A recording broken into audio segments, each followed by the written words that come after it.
Aventureiras e aventureiros desse mundo afora. Eu sou Carol Simone e hoje eu trago algumas histórias de Host Family. Se tem alguém aí que ainda não sabe o que é, Host Family numa tradução literal é família anfitriã.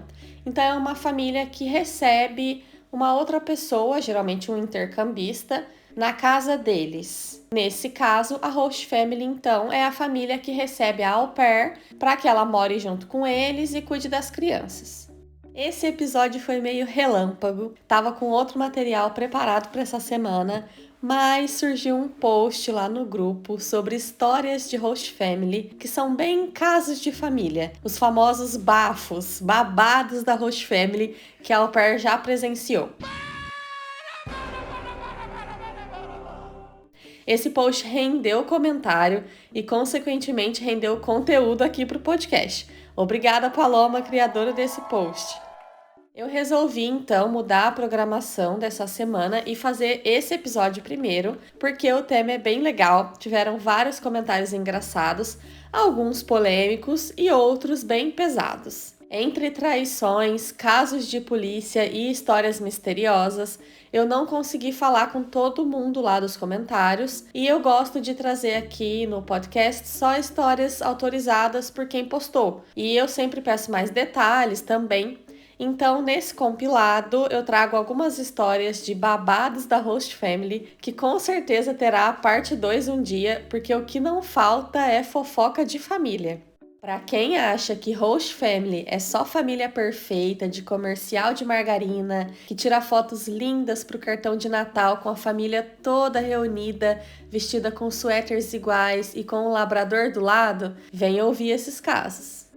Antes de mais nada, quero lembrar que nesse podcast não cabem julgamentos. Alguns nomes aqui são reais, outros são fictícios para preservar a identidade de quem não quis se identificar. Peço a todos os ouvintes que tenham acesso a esse grupo em que o post foi feito, que ativem agora o modo empatia para ouvir os relatos sem ir lá criticar ninguém nos comentários.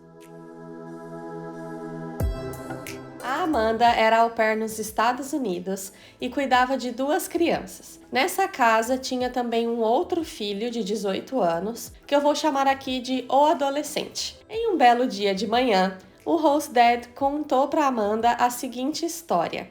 O adolescente foi para uma festa na noite anterior. Ele usou cogumelo, que é um alucinógeno, acabou brigando lá com outro menino, que aparentemente já tinham alguma treta antiga, briga de jovens. Esse menino, de algum jeito, fez o adolescente dar a chave do carro dele e entrar no próprio carro. Não sabemos muito bem a logística dessa parte, mas considerando que eles estavam brigando, eu penso que podem ter tido outros jovens envolvidos ali na briga que fizeram o adolescente entrar no carro forçadamente. Mas enfim, a história que ele contou foi que esse menino fez ele entrar no carro, dirigiu para um lugar bem afastado, tipo no meio de fazendas. Chegando lá, eles brigaram mais um pouco e esse cara fez o adolescente tirar toda a roupa e ficar lá peladão. O menino levou o carro, a carteira, o celular e as roupas do adolescente e deixou ele lá literalmente com uma mão na frente e outra atrás. O adolescente ficou lá um tempo andando pelado no meio do nada, sem saber o que fazer, e quando ele finalmente avistou uma casa,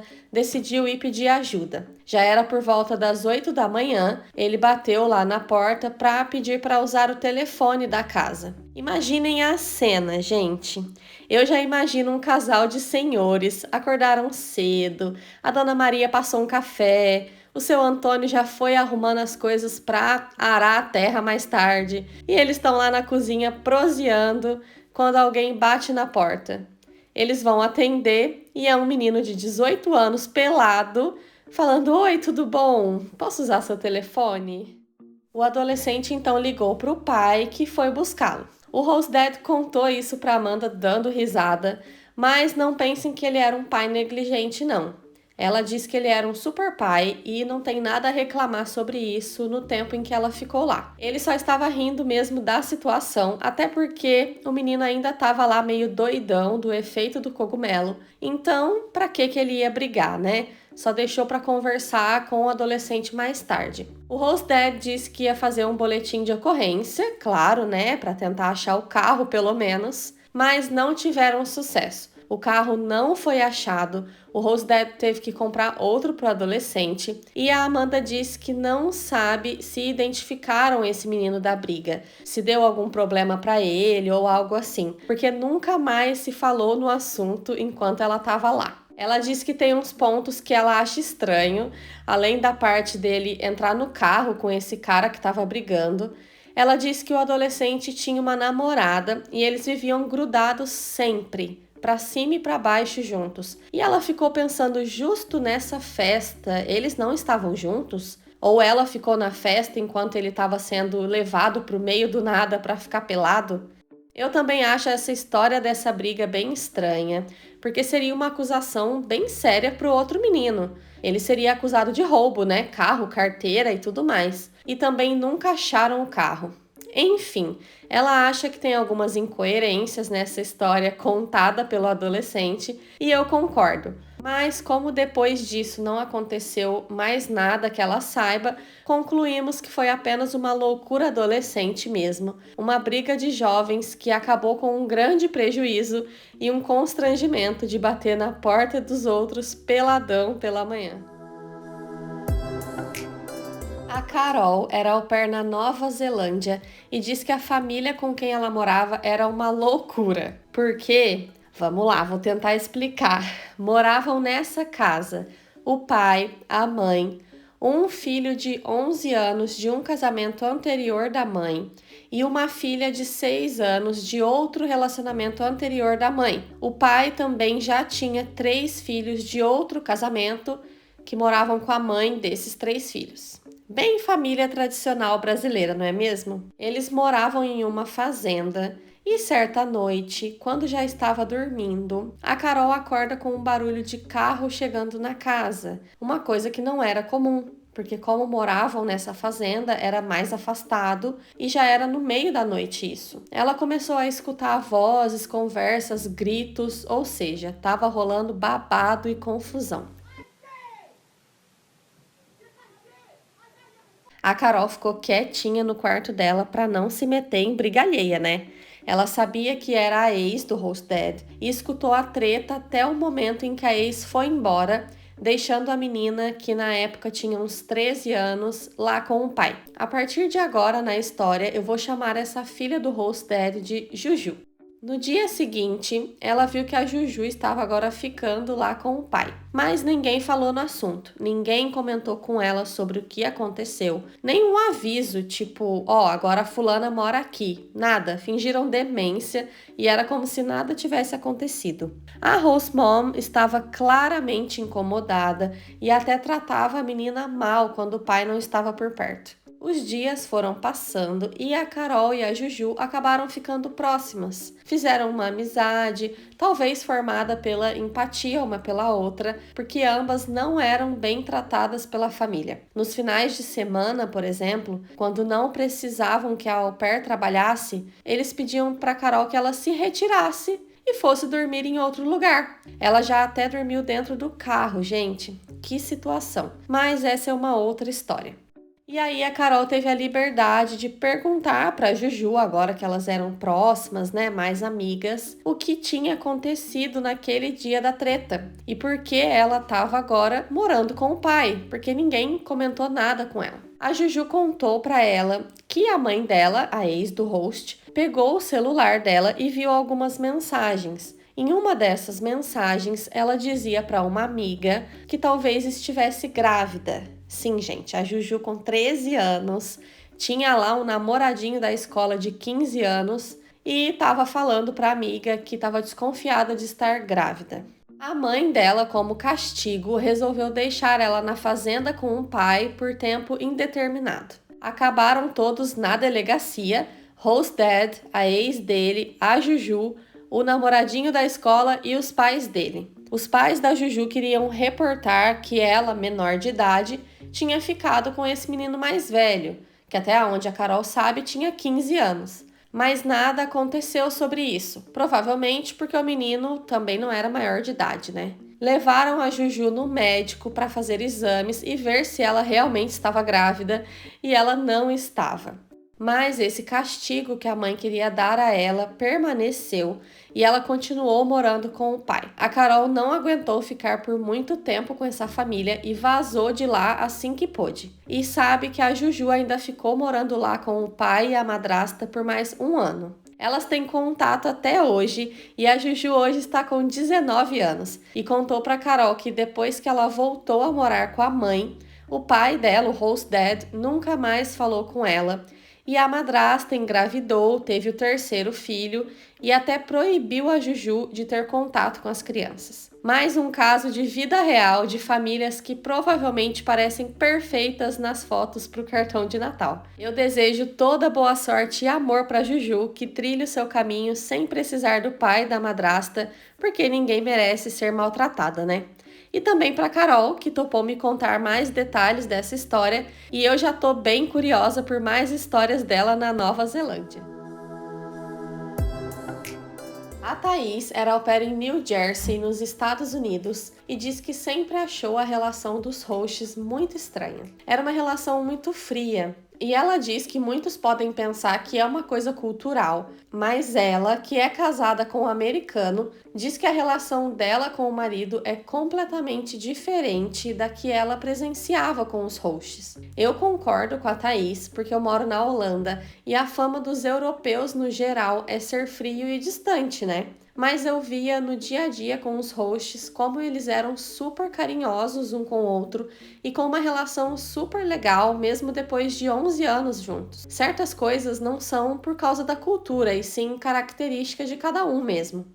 Voltando para a história da família da Thaís, a host mom era médica e tinha um amigo médico que trabalhava junto com ela. E ela dizia ser um colega de trabalho e amigo. Mas a Thaís diz que ele só ia lá na casa quando o host dad não estava. Sempre que o host viajava, tava lá o Dr. House marcando presença. E mesmo a au pair estando na casa, lá ia o colega de trabalho fazer essas visitas a domicílio para a hosta.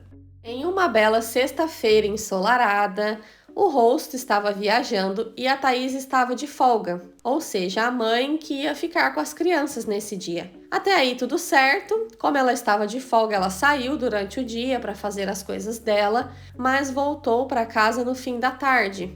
E já chegando em casa, ela viu um carro diferente na garagem. Ela entrou e foi direto na sala de brinquedos das crianças, onde eles sempre estavam lá brincando, e chegando lá, ela viu que as crianças que ela cuidava, as host kids, estavam lá brincando com outras crianças. E esses amiguinhos eram ninguém mais, ninguém menos que os filhos do amigo médico.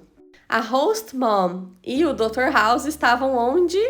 No quarto da host, fazendo sabe Deus o que, como diz a Thaís. Bom, a gente sabe bem o que eles estavam fazendo, né? Brincando de médico.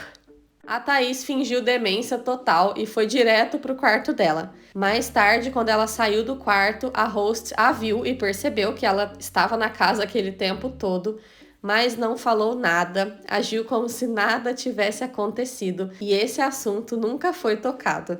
Gente, eu fiquei chocada com esse affair que usava um playdate para os filhos como desculpa para os encontros. Tá passada? O Bruno tem uma amiga com uma história, no mínimo, curiosa.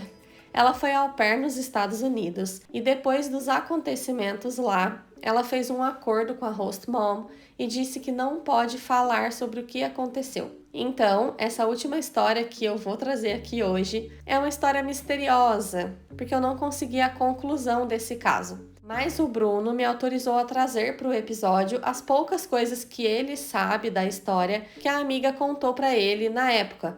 E no fim, eu trago a minha teoria para esse caso e quero saber as teorias de vocês também. Vamos lá. Ela encontrou essa família em um grupo do Facebook. Era uma single mom, que na tradução literal significa mãe solteira, então o pai não participava da rotina das crianças. Fizeram umas 2 ou 3 chamadas de vídeo e fecharam o match. Ela fez todo o processo certinho por uma agência e foi para os Estados Unidos, inclusive com uma das agências mais famosas aí do programa. Começa com Cultural, termina com Care. Enfim, os primeiros meses lá foram normais, tudo tranquilo, rotina e seguindo a vida de au pair. Um tempinho depois, a hosta falou para ela assim: olha, às vezes eu preciso viajar a trabalho e aí vou precisar que você fique com as crianças o tempo todo em que eu estiver fora. E como você sabe, não é permitido pelas regras, então vai ter que ser meio em off. Mas claro que eu vou te pagar, vou te recompensar muito bem. A amiga do Bruno aceitou. Ela estava super endividada no Brasil, com o nome no SPC e tudo, quem nunca, né? E inclusive o objetivo dela em ir fazer o programa de au pair era juntar uma boa grana, fazer extra, o que fosse, para conseguir quitar essas dívidas altas que ela tinha. Então, essa parecia uma boa oportunidade de extra. Ela não precisaria nem sair de casa. Fizeram esse combinado, que só para deixar claro, estava errado, tá? A au pair não pode ficar sozinha cuidando das crianças por 24 horas, gente. E outra, como fazer extra é ilegal perante a agência e as regras do programa, se a pessoa pedir o extra e depois não quiser te pagar, ela simplesmente não paga, porque eles podem achar que por você ser imigrante e estar fazendo algo fora das regras, você não vai arriscar falar para ninguém. Mas colocando o julgamento de lado, não sabemos a situação dessa au pair e o quanto ela precisava dessa grana. Uma coisa é certa, toda au pair faz extra. Ou quase toda au pair, não vou generalizar. Mas nesse caso, ela pensava que pelo menos ela estaria fazendo um extra para a própria família e ela conseguiria se planejar certinho com o schedule quando a host fosse viajar e precisasse dela.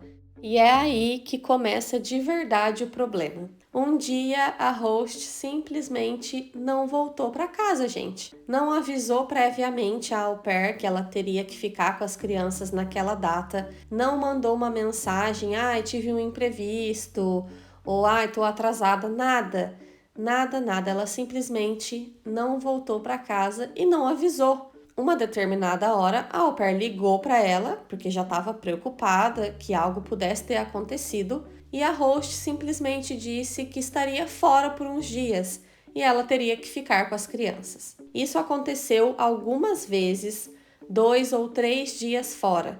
Toda vez a mesma história. A host simplesmente sumia, não mandava mensagem, não avisava e a au pair tinha que ligar. Ela era bem remunerada por esses dias e foi levando essa situação porque precisava desse dinheiro e, imagino eu, era também um pouco inocente nessa vida de au pair. Até que em um determinado momento, a host mom sumiu por quase uma semana, gente. Uma semana, sem satisfação como de costume, sem data de volta e nem atendia mais as ligações da au pair. Quando ela já estava a ponto de ligar para a polícia, a host volta para casa como se nada tivesse acontecido. A conclusão que eu tenho é que ela ficou com essa família por um bom tempo. Depois disso, ela voltou para o Brasil e quitou todas as dívidas dela. O Bruno acha que a host remunerou super bem a amiga dele para ela guardar algum segredo. Eu acho que pode ter sido também para ela não denunciar para a agência, né? A verdade, não sabemos. Eu tenho várias teorias. Já pensei que a host poderia ter sido presa nessa última vez que ela ficou por uma semana sumida. Até faria sentido, mas como ela já tinha sumido outros dias antes e também como ela tinha filhos, eu não sei se eles iriam até a casa para verificar se algum responsável estava com as crianças e avisar que a mãe estava na cadeia. Eu não sei muito bem como funciona lá nos Estados Unidos, então me falem aí o que vocês acham. Eu já pensei também que ela poderia ter um sugar daddy ou ser acompanhante de luxo, e nesses dias do sumiço ela estava prestando serviços.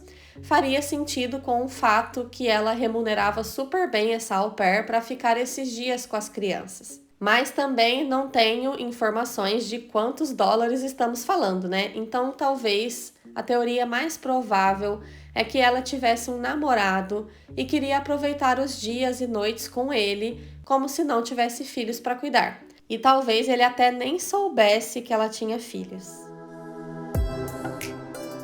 Depois dessa história confusa e misteriosa e com apenas teorias como final, eu espero o comentário de vocês lá no Instagram, @casosdeaupair, para me contar quais as teorias de vocês para esse caso. Me segue aí no Spotify para mais episódios toda semana. E se você tem uma história para contar, me manda uma DM lá no Instagram ou um e-mail para casosdeaupair@gmail.com. Eu espero vocês no próximo episódio com mais casos de au pair.